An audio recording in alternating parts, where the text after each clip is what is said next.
কোরআনুল কারীমের মধ্যে আছে, আল্লাহ তাআলা বলেন সফল মুমিন তারা যারা নিজেকে অনর্থক কথা এবং কাজ থেকে বিরত রাখে। ওয়াল্লাযীনা হুম আনিল লাগবি মু'রিদুন। আল্লাহ বলছেন ফাইদা মাররু বিল লাগবি মাররু কিরামা। আমার প্রিয় বান্দা তারা যারা অনর্থক কথা এবং কাজ যখন দেখে তখন ভদ্রচিত ভাবে পাশ কাটিয়ে চলে যায়। নবী সাল্লাল্লাহু আলাইহি সাল্লাম বলেন মিন হুসনে ইসলামিল মারই তারকুহু মা লা ইয়ানি। কোন ব্যক্তির ইসলাম সৌন্দর্যমণ্ডিত হয় তখন যখন সে যাবতীয় অনর্থক কথা এবং কাজ ছেড়ে দেয়। তার ইসলাম সুন্দর হয়, তার জীবন সুন্দর হয়, তার মুসলিম পরিচয় সুন্দর হয় যখন অনর্থক কথা এবং কাজ ছেড়ে দেয়। এই জন্য বাপ রাগ হইেন, হয়তো একজনকে বলছি, কিন্তু রোগ তো সবার। রোগ তো কি বলেন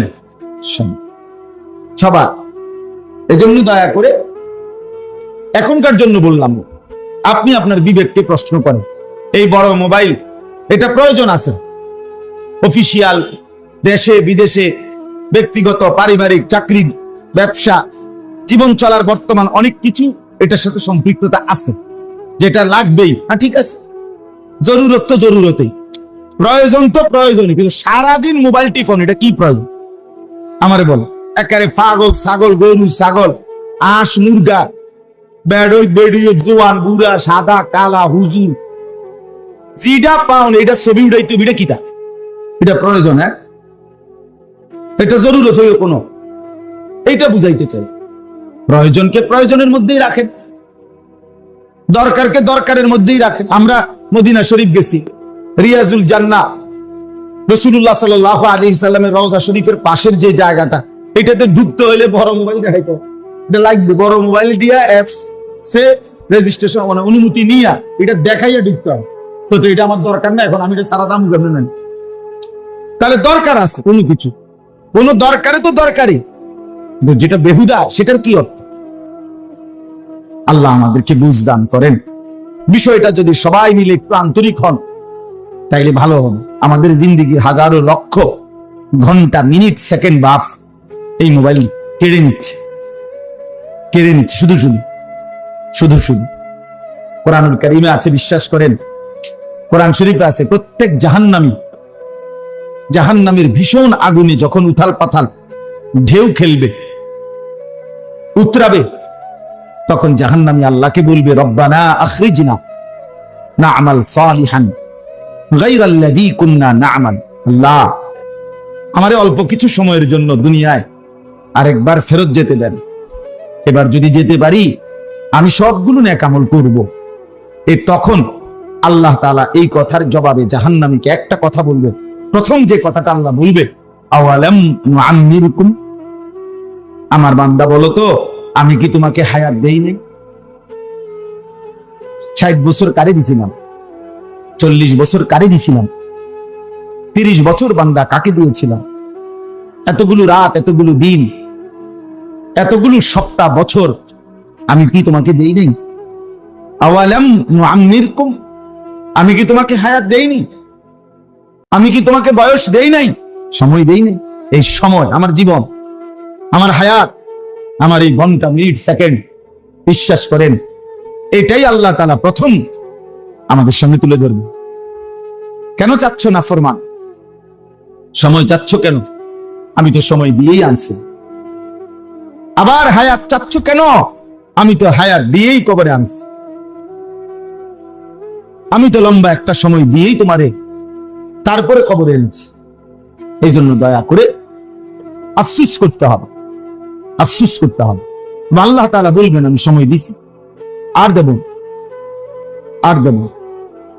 এই জন্য দয়া করে জিন্দেগি কাজে লাগ। মাঝ বয়সী যারা মুরব্বী আছেন, চাচা আপনারা লম্বা সময় চায়ের দোকানে শুধু শুধু নষ্ট করেন। এক কাপ চা খাইতে বাপ 2 ঘন্টা লাগার কথা না, কেন বসে রইল? আপনার সাথে বৈশা 5 জন মানুষ চা দোকানে গীবত করতেছে, পরের বদনাম, পুরা দেশ, জাতি, সমাজ সবার সমালোচনা, বদনাম, বেহুদা বলতেছে। আপনি বৈশা বৈশা শুনতেছেন, বিড়ি খাইতেছেন, নয়তো পান খাইতেছেন, নয়তো টেলিভিশনে নর্তকীর নাচ গান দেখতেছেন। আহা, একজন মুসলমান বয়স্ক মানুষ এত অসভ্য হইবার কথা না, এত বেহায়া মুসলমানের বুড়ো মানুষ হওয়ার কথা না। 60 বছর বয়সী লোক আজও টেলিভিশন দেখে, নাচ গান দেখে, চা দোকানে বসে নর্তকীর ছবি দেখে। এই বুড়া মিয়া তো একেবারে নির্লজ্জ, বেহায়া মানুষ, একদম বেশরম লোক, বেহায়া লোক, ও তো শক্ত পাথরওয়ালা মানুষ, তার গুনাহ তো পাথরের মতো গুনাহ। যারা হায়াত বেশি, 60 বছর বয়স যার, আজও গুনাহ ছাড়ে না, নারীর নাচ গান দেখা ছাড়ে নাই, এবার আর গুনার বয়সটা যে বহুদিনের। কথা বলেন না কেন? এবার আর খাচ্চত খারাপ কে যে নতুন নি, তো যে ছেলেটার বয়স 18, সে যদি নারী দেখে, তার গুনার বয়স, সে বালেগ হয়েছে 14 বছরের পরে, তাহলে তার গুনার বয়স 4 বছর। আর যে এবারটার বয়স 60 বছর, এবারটা অন্য বেড়ি দেখে, এবারটার গুনার বয়স আজকে কত বছর? হিসাব করেন না কেন? 15 থেকে 60 গুনেন। এই জন্য দয়া করে মুরব্বীদেরকেও বললাম, হায়াত কাজে লাগান। এত লম্বা হায়াত দেওয়ার পরও যারা কাজে লাগাইলেন না, বিশ্বাস করেন আপনারা বেশি আফসোস করবেন, আফসোস করবেন। আ'দারাল্লাহু ইলা ইমরিইন আখরা উমরাহু হাত্তা বালাগা 60। নবী সাল্লাল্লাহু আলাইহি সাল্লাম বলেন, আল্লাহ তাআলা যাকে হায়াত লম্বা করে 60 বছর পর্যন্ত পৌঁছিয়েছেন, 60 মানে 60 পর্যন্ত যাকে আল্লাহ হায়াত দিয়েছেন, অথচ তারপরেও জাহান্নাম থেকে বাঁচতে পারে নাই, আখিরাতে জান্নাতের পুঁজি কামাই করে নাই, খোদার কসম নবী বলছে, কিয়ামতের দিন আল্লাহ তাআলা ওই ব্যক্তিকে কোনো উযর আপত্তি পেশ করার, কিছু বলার সুযোগ দিবেন না। বিশ্বাস করে খার করাইয়ে ফিরাল, এমনি দাঁড়াইলেই হাসরের ময়দানে ফেরেশতারা বলল, ফিট তারে, একদম ফিট, টাটসে ফিট তারে, টাঙ্গাইয়া ফিট। খামখেয়ালি জিন্দিগি, শেষ বয়সটা পান সুপারি, শেষ বয়সটা বন বিড়ি আর চা দোকান আর গপ সপ, নাতি নাতনি নিয়া ফাইজলামি। এর জন্য আল্লাহ দিছিলেন? মস্কারি করতেন দিছিলেন না রে? হ্যাঁ, দাদা নাতিন অসভ্য কথা বলো, নাতিনের কই বউ, নিকৃষ্ট বেয়াদব, অসভ্য চরিত্রের লোক এটা নাকি? তোমার নাতনি তোমার বউ হবে কেন? বেহায়া মানুষ না হলে এ কথা বলতে পারে কেউ? আপনি বলেন মিয়া। মূল বিষয় হলো বুড়া হয়েছে, শাহওয়াত আজও কি যায় নাই, অসভ্য আখলাক এখনো যায় না। এমনি মস্কারি করে, আপনি মস্কারি করেন কেন? আপনার বয়স এত হওয়ার পর আপনার মস্কারি যাইব কোন বছর? 200 বছর পরে নাকি? আখলাক হবে কোন দিন? জীবন সাজবে কোন দিন? ওলামায়ে কেরাম আসছে, কেমনে বুঝবো? ওনারা বুঝবো কি? আল্লাহ। চলেন, এই জন্য বাপ দয়া করে মেহেরবানি করে আমার কথা রাখবেন। আমি একটু শক্ত মানুষ, কাটা ছাটা কথা কই না মানুষ, কিন্তু বাকি অন্যায় বলছি কিনা সেটা বলেন। আমরা দয়া করে হায়াত কাজে লাগাই, হায়াতটা কাজে লাগান। শেষ বয়স আল্লাহ যাদেরকে দিছে, সুযোগ দিছে রে বাপ আল্লাহ, চাচা আল্লাহ আপনাকে সুযোগ দিয়েছেন। কত মানুষ জওয়ান কালে অল্প বয়সে কবরে চলে গেছে, আর আল্লাহ তাআলা লোকটাকে সুযোগ দিছে। আমাদের সাথে পরিচিত, আমাদের আজকে হজ শেষে এইবার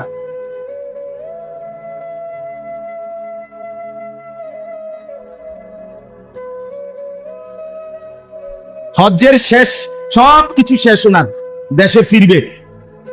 আজকে শেষ দিন, বিদায়ী তাওয়াফ, শেষবারের মতো তাওয়াফ করতেছে। আল্লাহর ঘরের চারদিকে 7 বার ঘুরলে এক তাওয়াফ হয়, 7 চক্কর ঘুরলে তো শেষ। এরপরে চলে যাবে দেশে।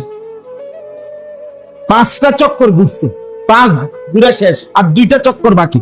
এই সময় এই লোক বাংলাদেশি আমাদের পরিচয়, মানে স্ট্রোক করছে ওখানে, মানে এইবার আহা, আর 2টা চক্কর পূর্ণ করতে পারে না, কবরে চলে গেছে। সব সাইরা জিদ্দা এয়ারপোর্টে আছে, আরেকজন জিদ্দা এয়ারপোর্টে ওইখানে বসে স্ট্রোক করছে, মারা গেছে। অর্থাৎ এখন বিমানে উঠবে, বাংলাদেশে আসবে। কি বাপ, জিন্দেগি এভাবেই প্রতিনিয়ত চলেই যায়। তাহলে আল্লাহ তাআলা যাকে যেটুকু হায়াত দিয়েছেন, সময় দিয়েছেন, সুযোগ দিয়েছেন, উচিত কাজে লাগানো, কাজে লাগানো। আল্লাহ তাআলা কিন্তু সেকেন্ড সেকেন্ড, ঘন্টা, মিনিট, মুহূর্ত, মাস, সপ্তাহ, বছর আল্লাহ তাআলা হিসাব নেবেন। হুয়াল্লাযী জাআলাল লাইলা ওয়ান নাহারা খিলফাতান, আল্লাহ বলেন আল্লাহই রাত এবং দিন পর্যায়ক্রমে বানাচ্ছেন, বানাচ্ছেন আল্লাহ। লিমান আরাদা আন ইয়াযাক্কারা, যে আল্লাহকে স্মরণ করতে চায় তাদের জন্য। আও আরাদা শুকুরা, যারা আল্লাহর কৃতজ্ঞতা আদায় করতে চায় তাদের জন্য। রাত্র আসে আল্লাহর স্মরণের জন্য, রাত আসে আল্লাহর কৃতজ্ঞতা আদায়ের জন্য, দিন আসে আল্লাহ বলছেন আমার জিকিরের জন্য, আমার শুকরের জন্য। ইউকাল্লিবুল্লাহুল লাইলা ওয়ান নাহার, আল্লাহ তাআলা বলেন আল্লাহই রাত এবং দিন পরিবর্তন করে থাকেন। এই কিছুক্ষণ আগে আমি যখন রওনা দিছি তখন ছিল আলো, এখানে এসে পৌঁছিত অন্ধকার, খুব দ্রুত গতিতে। এই সাদা ধবধবে আকাশকে অন্ধকারের কালো চাদর দিয়ে যিনি এই কিছুক্ষণ আগে ঢেকে দিয়েছেন তিনি আল্লাহ, তিনি আল্লাহ। অতএব প্রতি মিনিট, প্রতি মুহূর্ত আল্লাহ। আবার রাত ভোর বানাবে আল্লাহ, আবার দিন রাত বানাবে কে? কুল আরাআইতুম ইন জাআলাল্লাহু আলাইকুমুল লাইলা সারমাদান ইলা ইয়াউমিল কিয়ামাহ মান ইলাহুন গায়রুল্লাহ ইয়াতিকুম বিদিয়াইন। আল্লাহ তাআলা বলেন বান্দা বলো, আজকের রাতটিকে লম্বা করে টেনে আমি যদি কিয়ামত পর্যন্ত রাত বানিয়ে রাখি, মান ইলাহুন গায়রুল্লাহ, এই বান্দা বলো না তুমি আল্লাহ ছাড়া আর কে আছে? ইয়াতিকুম বিদিয়াইন, যিনি আগামী কালকের ভোর আলো নিয়ে আসবে। কে? আল্লাহকে বাদ দিয়ে কে আছে? আল্লাহ জিজ্ঞেস করছে আমাদের, কেন কাজে লাগাইলা না বান্দা? কেন সময়টা কাজে লাগাইনি? সারাদিনে সবকিছুর সময় হলো, নামাজের সময় কেন হলো না? সব ব্যস্ততা আদায় হলো, সেজদা দেওয়ার সময় কেন হলো? কেন? সে জিন্দিগি কিভাবে জিন্দিগি যে জিন্দিগিতে নামাজ নেই? ওইটা মানুষ হয় কিভাবে যে সেজদা দেন? যে সেজদা করে না সে তো মানুষ না। এটাই সত্য, যার কপালে সেজদা নাই সে মানুষ না, সে জানোয়ার, হাইওয়ান, চতুষ্পদ জন্তু। খায়, ঘুমায়, পেশাব পায়খানা করে, আর যৌন চাহিদা, লজ্জাস্থানের চাহিদা পূরণ করে। আর এটা হাইওয়ান, জানোয়ারেরও খায়, ঘুমায়, পেশাব পায়খানা করে, যৌন চাহিদা পূরণ, খালাস, বরাবর বরাবর। এই জন্য আমি তো প্রায় বলি বেনামাজি তাদের জন্য আফ্রিকার জঙ্গলই উত্তম, সুন্দরবনই উত্তম। কারণ তাদের পরিচিত এবং তাদের সাথে সামঞ্জস্যপূর্ণ প্রাণী ওইখানেই আছে। ওইখানকার যে জানোয়ার, জন্তু, সেগুলো সেজদা করে না, নামাজ পড়ে না, তো তোমার সেখানেই মানায়, তুমি সেখানে থাকলেই ভালো ছিল, ওইখানেই ভালো ছিল। আল্লাহ আমাদেরকে বুঝ দান করে। তাহলে আমার কথাটা আসলে লম্বা হয়ে গেল কেন? ওই মোবাইলের কথা বলতে গিয়ে, ঠিক না? মনে আসেনি মোবাইলের কথাটা? এটাই নালাইছে অনেক। অর্থাৎ জিন্দিগি কাজে এই মোবাইল আমাদের বিশ্বাস করে, আমাদেরকে শেষ পর্যন্ত বিখ্যাত থালা তুল্লা আমরা ফুলাফান্ডে ছাড়ব। দেখেন আপনারা আমাদের এই নতুন জেনারেশন শেষ পর্যন্ত যেদিন বিখ্যাত থালা হাতে নিবে সেদিন বুঝবে মোবাইল তারে দিছে কদ্দুর, নিচে কদ্দুর, সে শিখছে কয়টা আর নষ্ট হইছে কদ্দুর। অনেক অনেক অনেক বেশি। এই জন্য দয়া করে আমরা প্রত্যেকে ইনশাআল্লাহ আজকে প্রথম কথা এটাই, সময় কাজে লাগাই। কি কাজে লাগাই বলেন? হায়াত কাজে লাগাই, হায়াত কাজে লাগাই, হায়াত কাজে লাগাই।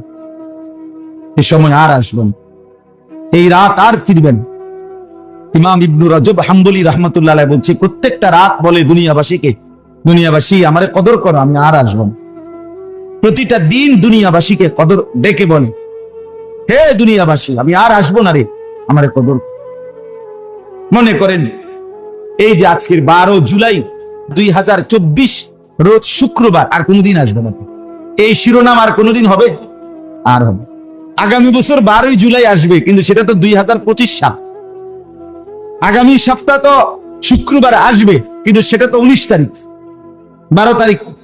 তাহলে 12 তারিখ জুলাই মাস শুক্রবার 2024, এইটা কি আর হবে কোনদিন? আর হবে। এই জন্য যুবক ভাইয়া হায়াত কাজে লাগান। আল্লাহ তাআলা যৌবনকালের বিষয়ে আলাদা জিজ্ঞেস করবেন, এটা স্পষ্ট হাদিস। নবী সাল্লাল্লাহু আলাইহি সাল্লাম বলছেন, প্রত্যেক মানুষকে আল্লাহ তাআলা তার পুরা হায়াতের ব্যাপারেও প্রশ্ন করবেন, আর যৌবনকালের ব্যাপারে আলাদা প্রশ্ন। ওয়ান শাবাবিহি ফীমা আবলাহু, যৌবনকাল কোথায় ব্যয় করেছে, এটা অবশ্যই জিজ্ঞাসা করবে, অবশ্যই আলাদা আলাদা। এই জন্য আমরা প্রত্যেকেই চেষ্টা করি, নওজোয়ানরাও, মুরব্বীরাও, আপনারাও আপনাদের হায়াত বাকিটা সময় কাজে লাগান। তাসবিহ পড়েন, কোরআনুল কারীমের 2-4টা সূরা শুদ্ধ করেন, মুখস্থ করেন, দোয়া কালাম ঠিক করেন, মাসনুন দোয়াগুলো শিখেন। টয়লেটে ঢুকতে কি দোয়া, বের হইতে কি দোয়া, বাথরুমে ঢুকতে কি দোয়া, এগুলো শিখেন। মসজিদে ঢুকবার দোয়া, মসজিদ থেকে বের হবার দোয়া, খাবারের শুরুতে দোয়া, খাবারের পরে কি দোয়া শিখেন। 2টা চাই না, এক কথা উত্তর দিয়ে পারি না, আর এই বয়স নেই, এই বয়স আর নেই, না আর হইতো না হুজুর, কইতে পারবেন, কিন্তু আর ওনার এই বয়স নাই, আর ওটা ঝামেলা যাইয়েন না, যে এমনি আছি এমনি পড়ে থাকবি। বাহ, আখিরাতের বিষয় বললে আর এক নেতা কুমায় বেড়াই না কথা কম।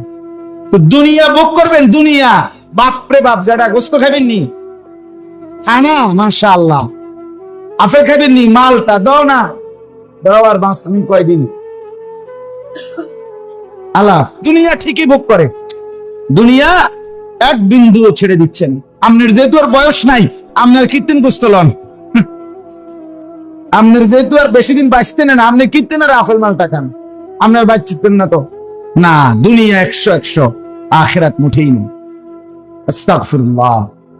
আল্লাহ আমাদেরকে বুঝ দান করেন।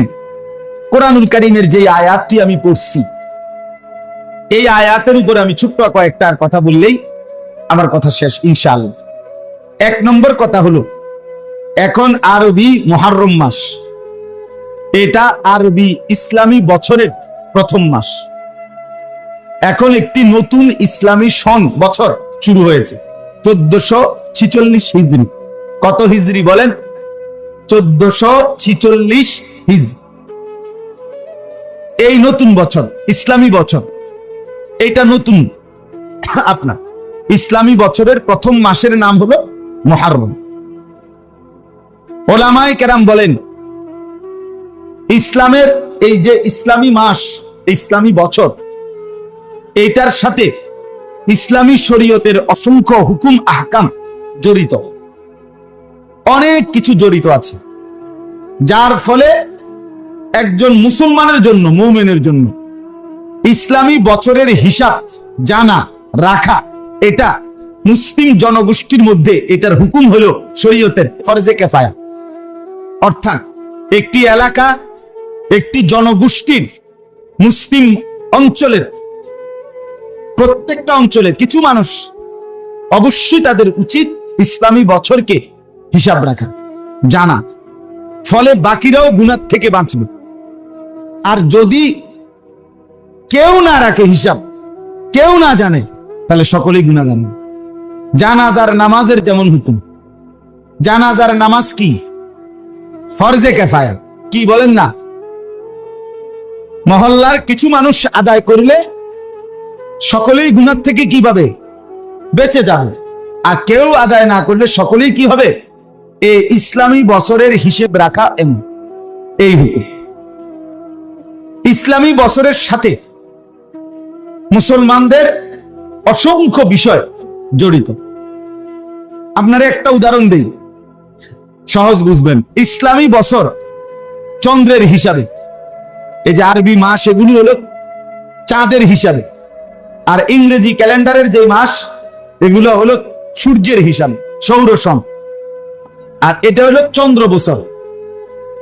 চন্দ্রের হিসাবে চাঁদের উঠা এবং চন্দ্র ডুবা, এই চন্দ্রের হিসাবে এক বছর হয় 354 দিন। কত দিন? 354 দিন। অর্থাৎ চন্দ্র মাসে 31 বলতে কিছু নাই, হয় 29 নয়তো কি 30। আর ইংরেজি এই সৌর বছর যেটা ক্যালেন্ডারের আমরা যেগুলো এখন হিসাব রাখি, এখানে হলো এক বছর 365 দিন। তাহলে 365 আর 354 মধ্যে ব্যবধান কয় দিন? 11 দিন। কয় দিন? 11 দিন। এই কোন ব্যক্তি শরীয়তে একটি নির্ধারিত পরিমাণ সম্পদ যার কাছে এক বছর থাকবে, ওই ব্যক্তির উপরে যাকাত ফরজ। ওই ব্যক্তির উপরে যাকাত কি, মানে আমি সংক্ষেপে কইতেছি এই কথাটা। শরীয়তে একটা পরিমাণ কি করে দিছে, নির্ধারণ আছে সম্পদের। ওই পরিমাণ সম্পদ এক বছর যার কাছে আছে তার উপরে কি ফরজ? যাকাত ফরজ। যাকাত ইসলামের একটি মৌলিক ভিত্তি এবং যাকাত আদায় না করার শাস্তি অত্যন্ত ভয়ানক, অত্যন্ত ভয়ানক। এখন মনে করেন এই কথাটা আপনি বুঝলেন। এখন এই যে এক বছর সম্পত্তি, নির্ধারিত সম্পদ এক বছর পরে যাকাত দেওয়া ফরজ। এই এক বছর 365 দিনের বছর না, 354 দিনের বছর। অর্থাৎ আপনি যদি ইসলামী বছরের হিসাব না রাখেন, না জানেন, না হিসাব করেন, তাইলে আপনার উপরে 11 দিন আগেই বছর পূর্ণ হইয়া আপনার উপরে যাকাত ফরজ হয়েছে, কিন্তু আপনি 365 দিনের কথা হিসাব ধরিয়া আরো 11 দিন লেগে অপেক্ষা করতেছেন। কথা বুঝছেন কিনা বলেন? তো এই অবস্থায় যদি আপনার ইন্তেকাল হয় অথবা অনাদায়ী থেকে যায়, যাকাত আদায় করেন না, আপনি নিশ্চিত যাকাতের ফরজ ত্যাগ করার শাস্তির আযাবের মুখোমুখি হবেন। তাহলে এখানে আপনাকে এই হিসাব করতে হবে ইসলামী বছরে। এই বছরটা কোন কিসের বছর? ইসলামী বছর।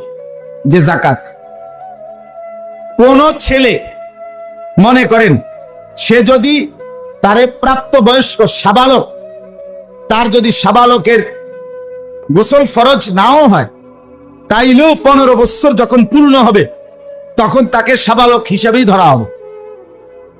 এখন 15টি বছর, এই 15 বছর যদি 365 দিন গুণনা, আপনি তো জন্ম তারিখ লিখে রাখছেন ইংরেজি, তার 15 বছর পূর্ণ করবেন আপনি 365 দিনে গুণনা গুণনা 15 বছর হিসাব করলে, আর 354 দিনে গুণনা 15 বছর পূর্ণ করলে, তাইলে ইসলামী শরীয়তের হিসাবে প্রায় 6 মাস আগেই সে সাবালক হয়ে গেছে, কিন্তু এবারের হিসাবে এখনো হয় না। ওই 15 বছরের 11 দিন কমে গেছেন আপনার, তো সে আরো আগেই কি হয়ে আছে? সাবালক। কিন্তু আপনি তো জানেন না, আপনি তো জানেন হইলো ইংরেজি হিসাব। এটা উদাহরণ বললাম আমি। এরকম আপনার অসংখ্য বিষয় আমাদের ইসলামী বছর। যেমন আমরা রমজানের রোজার হিসাব, আমরা রোজা রাখতেছি কালকে, তারাবি পড়তেছি আজকে, প্রথম তারাবি। তার মানে ওই যে সন্ধ্যা থেকেই চাঁদ উঠলেই অর্থাৎ সূর্য ডুবলেই আমাদের কি হিসাব শুরু। চন্দ্রের হিসাবে রমজানের চাঁদ উঠছে মানে রমজান মাস শুরু হয়ে গেছে। তাইলে ইসলামী বছর মনে রাখা, হিসাব রাখা, এটার দ্বারা অসংখ্য বিধান শরীয়তের সময়ের সাথে সম্পৃক্ত যেগুলো, এগুলো ইসলামী বছরের হিসাবে, ইংরেজি বছরের হিসাবে নয়। এই কারণে একজন মুসলমান টোটালি ইসলামী বছর ভুলে যাওয়া এটা ঠিক না। আফসোসের বিষয়, ইনসাফের সাথে বলেন, এবার আমাদের সমাজে হাজারের মধ্যে, লাখের মধ্যে, শতর মধ্যে কয়জন মুসলমান ইসলামী বছরের কথা জান? আপনি জিজ্ঞাসা করেন যে 2024 সাল, এটা কারোই ভুল হবে না, কিন্তু 1446 হিজরি এটা এখন জানে, এটা চলেন আমরা কথাটা বুঝেন নাই? এটা কয় পার্সেন্ট মানুষ আমনে খবর নেই। আহা মুসলমান, আমরা এটা টোটালি ভুলে গেলাম, ওইটা মোটেই ভুলে না। একটা ছোট বাচ্চাও বলতে পারবে 2024 সনের কথা, কিন্তু 1446 হিজরির কথা কারোই মনে নাই। এলো এক বিষয়। হযরত ওমর রাদিয়াল্লাহু তাআলা আনহু, নাম জানেন তো না? ইসলামের যখন তিনি দ্বিতীয় খলিফা ছিলেন, তখন ওনার সাম্রাজ্য ওমর রাদিয়াল্লাহু তাআলা আনহুর জামানায় অনেক দূর দূরান্তে ইসলামী সাম্রাজ্য ছড়ায় গেছিল, বিশাল এরিয়া। ওমর রাদিয়াল্লাহু তাআলা আনহুকে বলা হতো অর্ধ পৃথিবীর বাদশাহ। তার মানে ইসলামী খেলাফত ছিল অনেক বড়। তো প্রত্যেক অঞ্চলে মুসলমান ওমর রাদিয়াল্লাহু তাআলা আনহু থেকে নির্ধারিত গভর্নর ছিল। ওই গভর্নররা প্রতিনিয়ত বিভিন্ন বিষয়ের সিদ্ধান্তের জন্য তারা তাদের অঞ্চল থেকে দূত পাঠাইয়া, প্রতিনিধি পাঠাইয়া, ঘোড়া গাধা উটের পিঠে পাঠাইয়া, মদিনার মধ্যে পাঠাইয়া ওমর রাদিয়াল্লাহু তাআলা আনহুর কাছ থেকে রাষ্ট্রীয় ফরমান সিদ্ধান্ত নিত। এখন দূর দূরান্ত থেকে রওনা দিয়া এবার আইয়াস পৌঁছছে যে সময় মদিনায়, আজ 25 দিন, কথা বুঝেন নাই? 15 দিন পরে, 1 মাস পরে, ওই আস্তে আস্তে পথে এই সময় লাগছে, তোর বিমান না। এখন আইসা জিজ্ঞাসা করছে চিঠিতে ওমর রাদিয়াল্লাহু তাআলা আনহুর কাছে, মনে করেন যে এই রজব মাসে এই বিষয়টা হয়েছে, এটা কি ফয়সালা? এখন ওমর রাদিয়াল্লাহু তাআলা আনহু প্রতিনিয়ত জিজ্ঞাসা করতে হইতো যে এটা কোন রজব, এবার একটা না কত বছর একটা, মানে ওই সময়ের লম্বা গ্যাপের কারণে হিসাবটা কি করতে হইতো, নির্ধারণ করতে কষ্ট হইতো, এই সোমবার না গত সোমবার। আমার যেমন আমার কাছে মানুষে যে মাহফিল চায়, আর আমি কোন সময় মাহফিল দিমু আগামী বছর, এই কথাটা বুঝাইতে আমার 5 মিনিট কথা কম লাগে। যে ওদের কোন সময়, এই রমজান, আগামী রমজান, আগামী রমজান মানে যেটা আইতেছে এটা না এর পরে, ভাই এই যেটা আইতেছে এটা, কথার কথা মানে এটারে বুঝাইতে একটু কি হয়, কষ্ট হয়। তো ওমর রাদিয়াল্লাহু তাআলা আনহুর জামানায় অহরহ এই প্রশ্নের মুখোমুখি হইতো যে আপনার কোন রজব, কোন শাবান, কোন রমজান, এটা এবারের রমজান না গত বছরের রমজান, বিভিন্ন কাজে। তো তখন ওমর রাদিয়াল্লাহু তাআলা আনহু সাহাবায়ে কেরামকে বললেন যে এই সমস্যার সমাধানের জন্য আমরা একটা বছর, ইসলামী বছর নির্ধারণ করি। তাইলে ওই বছরের নামে মাস বললে 2024 সালের জানুয়ারি, তো আর বুঝতে অসুবিধা কি? এটা বলার পরে জিঙ্গেবো বুঝি যে গত বছরের জানুয়ারি নি, কথা বুঝেন নাই? 2023 সালের ফেব্রুয়ারি, তার মানে আপনি জিগাইবেন যে মানে কি হুজুর 2025 সালের ফেব্রুয়ারি নাকি? এটা নিজে গাইবে হেবেরা, এটা তো বুঝছে এই কথা। এটা এই সুবিধার্থে ওমর রাদিয়াল্লাহু তাআলা আনহু পরামর্শ নিলেন। সবাই বলছে হ্যাঁ এটা করা যায়। এখন শুরুটা করবে কিভাবে, বছর ধরবে কোন থেকে? তখন সাহাবায়ে কেরাম বহু পরামর্শ দিছে। তন্মধ্যে সাহাবায়ে কেরামের বিভিন্ন পরামর্শের মধ্যে